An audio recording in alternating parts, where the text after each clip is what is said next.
السلام علیکم ورحمۃ اللہ۔ تھوڑی دیر تشریف رکھے، جو کچھ ہم اور آپ نے قرآن ابھی سنا ہے اس کا خلاصہ پیش کیا جائے گا انشاءاللہ۔ آج کا بیان سوا پارہ پہ مشتمل ہے۔ پہلی سورت پڑھی گئی سورہ فاتحہ۔ سورہ فاتحہ کو فاتحہ کیوں کہتے ہیں؟ فتح کے معنی کھولنے کے آتے ہیں، چونکہ قرآن کریم کی ابتدا اسی سورت سے ہوتی ہے، اس مناسبت سے اس سورت کا نام سورہ فاتحہ رکھا گیا۔ سورہ فاتحہ کے اندر 7 آیتیں ہیں۔ 3 آیت کے اندر اللہ تبارک و تعالیٰ کی تعریف کی گئی ہے۔ چوتھے آیت بندے اور رب کے درمیان میں یہ مشترک ہے، یعنی اس میں اللہ کی تعریف بھی کی گئی ہے اور اللہ سے مدد بھی مانگی گئی ہے۔ اس کے بعد جو آخری کی 3 آیت ہے اس میں اللہ سے بندہ دعا کرتا ہے، دعا مانگتا ہے۔ سورہ فاتحہ کے اندر بیسیکلی یہ بتایا گیا ہے کہ اللہ رب العالمین سے دعا کیسے مانگنی چاہیے۔ پہلے اللہ تبارک و تعالیٰ کی حمد و ثنا کریں، تعریف کریں۔ آپ جب الحمدللہ رب العالمین کہتے ہیں، تمام تعریفیں اللہ کے لیے۔ دنیا میں جس چیز کی بھی تعریف ہوتی ہے، زمین کی، گھر کی، مکان کی، انسان کی، کسی بھی چیز کی، در حقیقت اللہ تبارک و تعالیٰ کی تعریف ہوتی ہے۔ الرحمن الرحیم، اس آیت میں بھی اللہ کی تعریف ہے۔ اللہ جو بڑا رحمان اور بہت رحم کرنے والا ہے، اللہ کی تعریف ہو رہی ہے۔ مالک یوم الدین، اے اللہ آپ جزا کے دن کے مالک ہیں۔ اس کے بعد ایاک نعبد، اے اللہ ہم تو صرف تیری ہی عبادت کرتے ہیں نا۔ و ایاک نستعین، اے اللہ ہم صرف تجھ سے مدد بھی چاہتے ہیں۔ اس کے بعد آخر میں بندہ اللہ سے دعا مانگتا ہے، اہدنا الصراط المستقیم، اے اللہ ہم کو سیدھا راستہ دکھا۔ کون سا سیدھا راستہ؟ سیدھا راستہ وہ ہے اولئک الذین انعم اللہ علیہم من النبیین والصدیقین والشہداء والصالحین۔ اے اللہ وہ سیدھا راستہ جو انبیاء کا راستہ ہے، جو شہداء کا راستہ ہے، جو صالحین کا راستہ ہے، اے اللہ وہ راستہ ہم کو دکھا دے۔ اللہ نے کہا اور کیا چاہتے ہو؟ کہ اللہ ان لوگوں کا راستہ اس پہ انعام نازل کیا، اور جن راستے پہ چلنے سے آپ ناراض ہوتے ہیں، آپ کا غضب نازل ہوتا ہے، اللہ اس راستے سے بچا لیجیے۔ اس کا راستہ یہودی کا راستہ، نصارہ کے راستے سے اللہ ہم کو بچا لیجیے۔ آخر میں ہم کہتے ہیں والا ظالمین کے بعد آمین۔ آمین کا مطلب اے اللہ تو ہماری دعا قبول کر لے۔ اللہ تعالیٰ نے ہماری دعا قبول کی، اور سورہ فاتحہ کے اندر ہم نے اللہ سے ہدایت کی دعا مانگی تھی۔ اللہ رب العالمین نے ہماری دعاؤں کو قبول کر لیا، اور پورا قرآن کریم اللہ رب العالمین نے دیا، اور یہ شرط رکھ دی کہ ہدایت وہی لوگ حاصل کر سکتے ہیں، ہدایت وہی پا سکتے ہیں جو اللہ سے ڈرنے والے۔ سورہ فاتحہ گویا پورے قرآن کریم کے متن ہے، اور قرآن کریم اس کی شرح ہے۔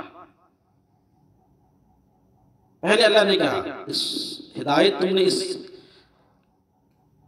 سورت فاتحہ کے اندر تم نے ہدایت کی دعا مانگی تھی، میں ہدایت تجھے دوں گا، لیکن جو کتاب نایاب کتاب تجھے دینے والا اس میں ذرہ برابر شک شبہ مت کرنا، اس میں شک شبہ کی گنجائش نہیں ہے، اور اس راستے سے، اس کتاب سے وہی فائدہ اٹھا سکتے ہیں جو اللہ سے ڈرنے والے۔ اس کے بعد اللہ تبارک و تعالیٰ نے 5 آیتوں میں مومن کے اوصاف کا ذکر کیا ہے کہ حقیقت میں مومن کون لوگ ہوتے ہیں جو غیب پہ یقین رکھتے ہیں۔ غیب کیا چیز ہے؟ غیب جنت کو ہم نے دیکھا نہیں، دوزخ کو ہم نے دیکھا نہیں، آخرت کو ہم نے دیکھا نہیں، برزخ کی زندگی کو ہم نے دیکھا نہیں، لیکن یقین ہے ہمیں کہ وہ سارے جو کچھ بھی قرآن کریم میں لکھا ہے، اللہ کے رسول نے بتایا، سب کچھ برحق ہے۔ تو غیب پہ یقین رکھتے ہیں۔ نماز قائم کرتے ہیں مومن۔ دوسری صفت، تیسری صفت اللہ نے جو انہیں رزق دی ہے اس کو اللہ کی راہ میں خرچ کرتے ہیں۔ چوتھی صفت مومن کی، اللہ تبارک و تعالیٰ جو قرآن کریم نازل کیا اس پہ وہ ایمان رکھتے ہیں، اور اس سے پہلے جو کتابیں نازل کی گئی ہے اس پہ بھی ایمان رکھتے ہیں، اور آخرت کے دن پہ یقین رکھتے ہیں۔ 5 آیتوں میں مومن کا اوصاف کا ذکر ہے۔ اس کے بعد آگے 2 آیت میں جو ہے کافروں کا ذکر ہے کہ کافر چاہے آپ انہیں جتنا ڈرائیں، جتنا سمجھائیں، جو کچھ کر لیں وہ ماننے والے نہیں ہیں۔ ان کے دلوں پہ اللہ نے مہر لگا دی ہے، وہ ایسے ہیں جیسے گنگے بہرے کی طرح۔ اس کے بعد آگے 13 آیت میں اللہ نے منافقوں کا ذکر کیا ہے۔ سورہ بقرہ کی 20 آیت، 5 آیت مومن پہ مشتمل ہے، 2 کافروں پہ اور 13 آیت منافق پہ۔ منافق ہے کون لوگ؟ جو اللہ کے رسول صلی اللہ علیہ وسلم کے مجلس میں آتے تھے تو بہت میٹھی میٹھی باتیں کرتے تھے اور کہتے ہیں میں تو مومن ہوں، ایمان والا ہوں۔ جب ان سے کہا جاتا کہ ایمان ایسے لاؤ جس طریقے سے صحابہ ایمان لائے ویسے ایمان لاؤ، تو وہ لوگ کہتے تھے میں ان بیوقوفوں کی طرح ایمان لاؤں جس طرح یہ صحابہ ایمان لائے۔ اللہ تبارک و تعالیٰ نے ان کی بارے میں بتایا، ان کے بارے میں کہ یہ وہ لوگ ہیں جو اپنے آپ کو دھوکہ دے رہے ہیں۔ یہ اللہ کو اور اللہ کے رسول کو دھوکہ نہیں بلکہ اپنے آپ کو دھوکہ، اپنا نقصان کر رہے ہیں۔ اور ان کی مثال ایسی ہے جیسے بجلی چمکتی ہے، تھوڑی سی روشنی ہوتی ہے، لوگ چل پڑتے ہیں، یہ لوگ جدھر فائدہ ہوتا ہے ادھر چلنے لگتے ہیں۔ اس کے بعد اللہ تبارک و تعالیٰ نے لوگوں سے کہا لوگوں میں تجھے پیدا کیا ہوں، میں تمہارا رب ہوں، تم اللہ تبارک و تعالیٰ کی عبادت کرو۔ اور عبادت کیوں؟ اللہ نے اس کا جواب دیا الذی جعل لكم الارض فراشا والسماء بناء وانزل من السماء ماء واخرج به من الثمرات، کہ وہ رب جس نے تمہارے لیے زمین، آسمان اور آسمان سے بارش اور اس کے تمہارے کھانے پینے کا انتظام کیا۔ اس کے بعد اللہ تبارک و تعالیٰ نے اس کتاب کے بارے میں رہتی دنیا تک کے لوگوں کی ایک بہت بڑا چیلنج ہے کہ جو شخص قرآن کریم کے احکامات کو نہیں مانتے یا قرآن کریم پہ ان کو شک ہے، تو اللہ نے چیلنج کیا کہ اگر تم چاہو تو اس کے لیے جس کو دنیا میں جس کو بلانا بلا لو اور اس جیسی ایک آیت تم بنا کے دکھاؤ، فَأْتُوا بِسُورَةٍ مِّن مِّثْلِهِ، ایک آیت، اور تم ایسا نہیں کر سکتے اور ہرگز نہیں کر پاؤ، کیونکہ قرآن کریم برحق ہے، اس جیسے ایک حرف نہیں کوئی بنا سکتا۔ اس کے بعد آدم علیہ السلام کی تخلیق کا ذکر ہے کہ اللہ تبارک و تعالیٰ نے آدم علیہ السلام کو جو پیدا کیا تو فرشتوں کو حکم دیا سجدہ کرو، فرشتے نے سجدہ کیے، لیکن ابلیس وہ انکار کر دیا۔ اب تھوڑا سمجھیں کہ ابلیس ہے کیا۔ دیکھیے ہم اور آپ آدم کی اولاد ہیں اور آدم ہمارے ابا تھے، اس کی وجہ سے ہم آدمی کہلاتے ہیں، اور جنات اللہ تبارک و تعالیٰ نے آگ سے پیدا کیا ہے، آدم کو مٹی سے، جنات کو آگ سے پیدا کیا۔ ہمارے جو باپ تھے وہ آدم، جنات کے جو باپ تھے وہ جان ہیں، جان۔ اب شیطان جنات کو شیطان نہیں کہیں گے، شیطان کوئی بھی ہو سکتا ہے، انسان بھی ہو، جنات بھی ہو سکتا ہے۔ اللہ نے قرآن میں کہا الذی یوسوس فی صدور الناس من الجنۃ والناس، کہ جو لوگوں کے دلوں میں وسوسہ ڈالتا ہے، چاہے جنات ہو چاہے انسان ہو۔ بہرحال اللہ نے حکم دیا، فرشتے تو سجدہ کیے لیکن ابلیس اکڑ گیا، ابا واستکبر وکان من الکافرین، سجدہ نہیں کیا۔ دلیل کیا دی کہ آدم چونکہ مٹی سے پیدا ہوا ہے، مٹی کی صفت نیچے ہے، آگ کی صفت اوپر جانا ہے، میں بھلا مٹی کو سجدہ کیوں کروں؟ اللہ تبارک و تعالیٰ نے اس کو کہا تم نکل جاؤ، جو میری تم بات نہیں مانتے ہو تو یہاں سے نکل جاؤ۔ جنت سے نکال دیا گیا ہمیشہ ہمیشہ کے لیے۔ اس کے بعد آگے اللہ تبارک و تعالیٰ نے بنی اسرائیل کا ذکر کیا ہے کہ بنی اسرائیل پہ اللہ تبارک و تعالیٰ نے بے شمار اپنی نعمتیں نازل کی، لیکن وہ ایسی قوم تھی اللہ نے بے شمار نعمتیں، من سلوار نہ جانے کیا کیا نعمتیں اللہ نے دی، لیکن وہ قوم ناشکری قوم تھی، اللہ رب العالمین کی نافرمانی کرتی تھی۔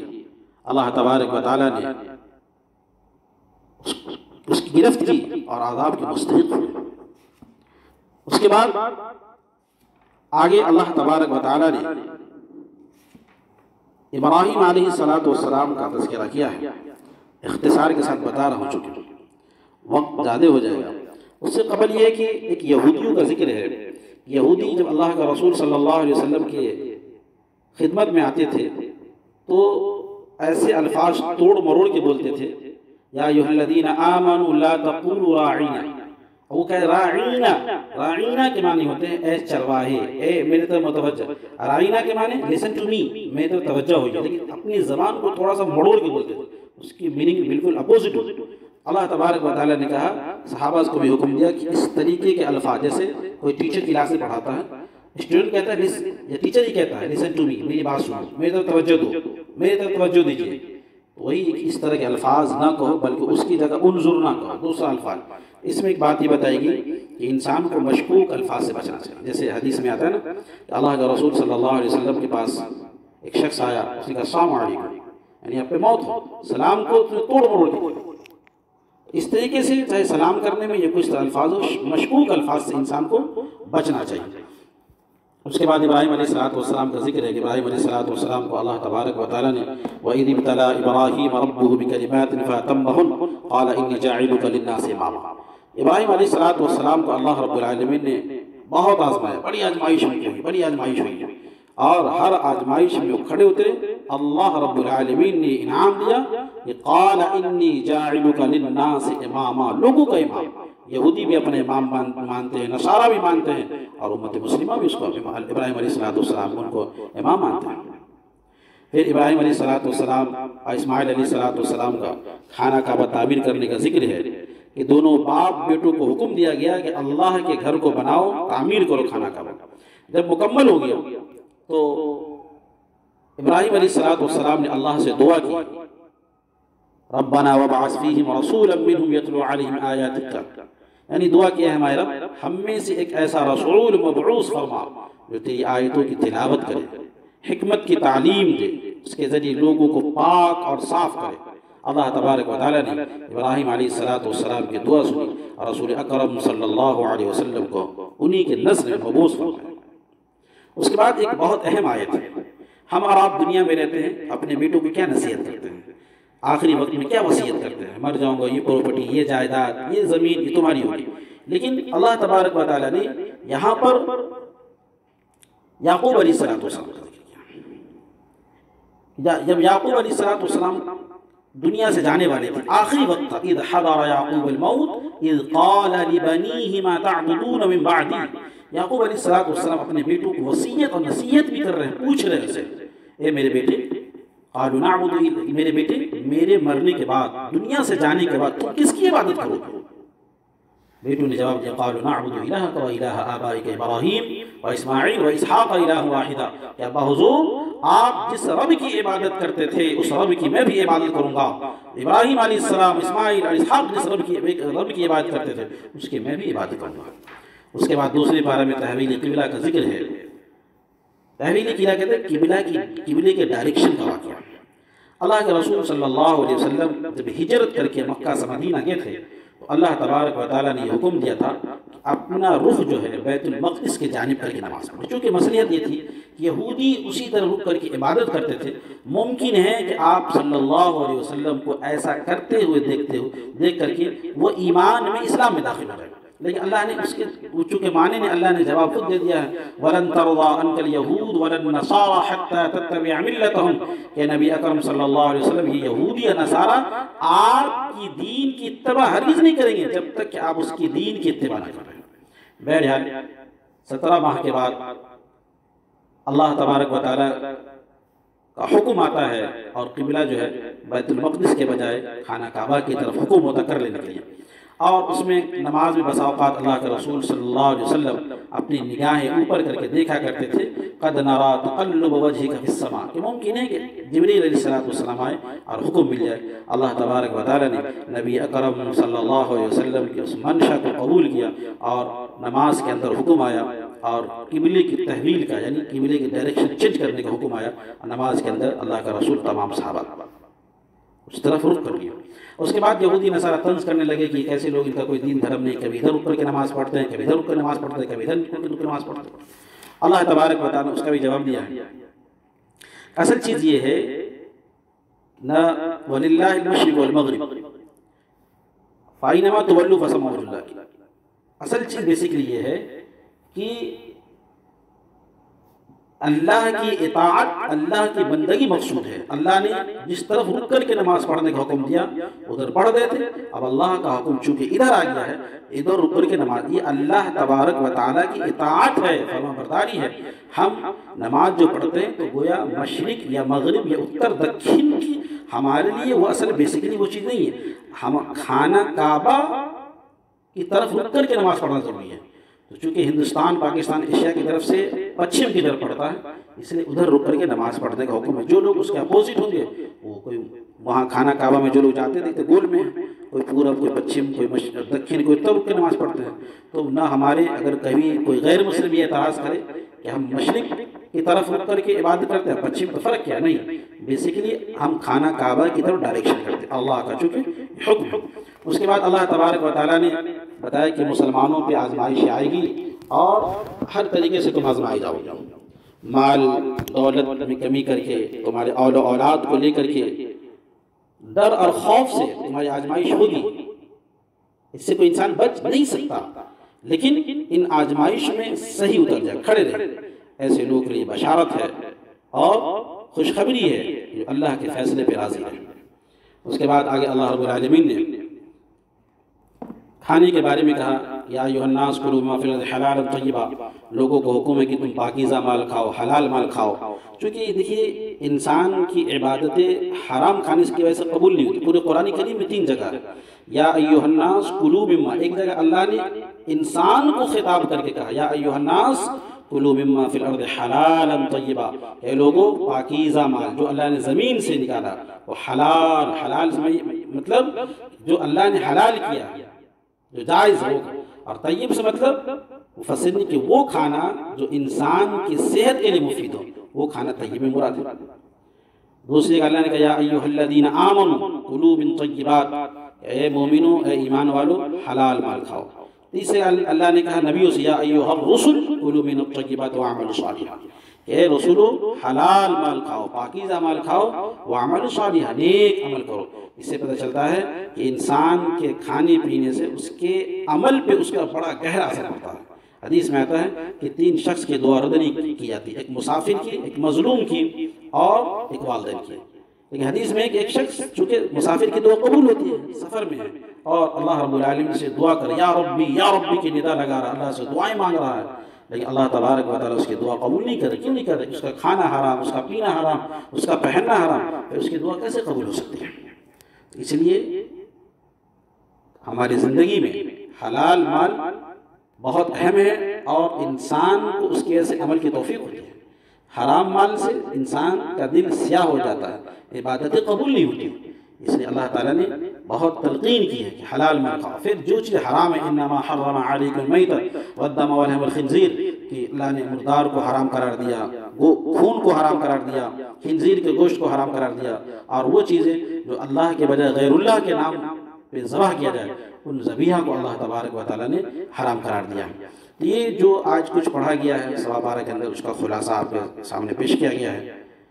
کوشش اسی بات کی ہوتی ہے کہ جو کچھ ہم قرآن کریم سنتے ہیں اس کا خلاصہ پیش کیا جائے، تاکہ ایک رمضان سے قرآن کا بڑا گہرا رشتہ ہے بہت، اس لیے اللہ نے قرآن کریم کو اسی ماہ میں اتارا ہے۔ تو جو کچھ ہم پڑھتے ہیں اس کا معنی مطلب بھی سمجھتے رہیں، مفہوم سمجھتے رہیں، تاکہ اس کی وجہ سے عمل کرنے کی توفیق بھی ہوگی اور عمل میں بھی اضافہ ہوگا اور انسان کی زندگی میں تبدیلی آئے گی۔ رب کریم سے دعا ہے اللہ تبارک و تعالی ہم سب کو کہنے سننے زیادہ عمل کرنے کی توفیق عطا فرمائے۔ آمین وآخر دعوانا الحمدللہ رب العالمین۔